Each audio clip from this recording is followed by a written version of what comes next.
Hey everybody, welcome back to the channel. It's me, OC Steve, providing you a couple quick news updates in regards to DC Comics and a couple events that are coming out. So I think the most first recent thing that just recently dropped today is that DC put out a statement talking about DC FanDome. Now, this has been the virtual online event that fans could participate all across the world. So let's take a look at this article from Superhero Hype. Warner Brothers Discovery trigger-happy new CEO has struck again, this time bringing the hammer down on DC FanDome. According to Popverse, the virtual convention, which launched in 2022 and returned the second time last fall of 2021, will not be returning for a live stream this year. DC released the following statement regarding the event's cancellation this year.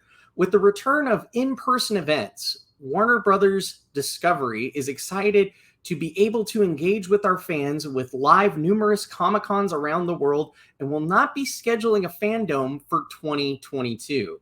Now, I find this kind of funny because they didn't have a presence at San Diego Comic-Con this year. They didn't really even have a booth. Now, I understand why they're not deciding to do DC FanDome, mostly because they have a lot of films right now that are currently in the process of reshoots. Aquaman 2 has obviously gotten delayed, and they're trying to incorporate now Ben Affleck back again as Batman.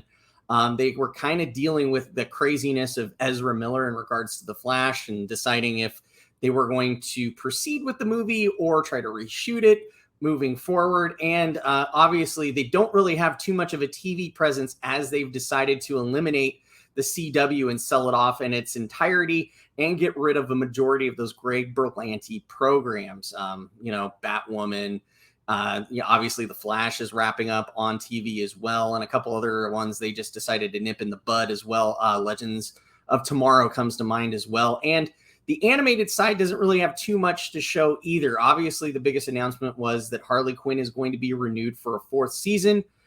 We haven't seen too much footage from Titans, so that's usually never a good sign. And we already know that Gotham Knights is coming out in less than 6 weeks at the time that I'm recording this video.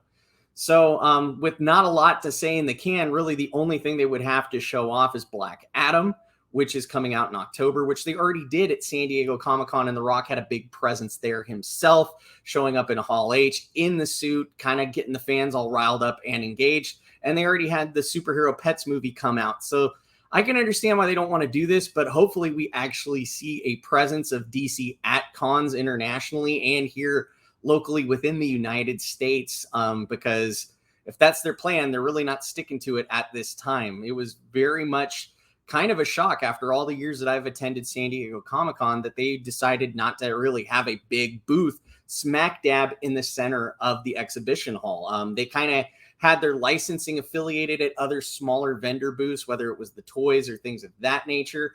But I'm hoping to see that they decide to regroup and understand that it is marketing to get the geek community riled up and interested in the product that you have coming down the pike. Now, you have to have products coming down the pike in order to do so. Though that's kind of the catch-22 in this situation for now. Hopefully, they'll course correct, figure out what they're going to do with their streaming service, their TV moving forward, and we'll be happy to see the stars and more announcements as they come. So let me know what you're looking forward to coming out, DC Comics. Hopefully Black Adam comes out on time without any hiccups. We see Shazam come out in 2023 of March, and then at the end of the year of 2023, we see Aquaman 2, The Lost Kingdom, and that will have another lovely cameo by Ben Affleck, aka the Batfleck. So as always, thanks for watching the video. Like, share, subscribe, put some comments down below because this is a geek conversation and I want you involved. So as always, thanks for watching, and I'll catch you on the next one. Have a good one.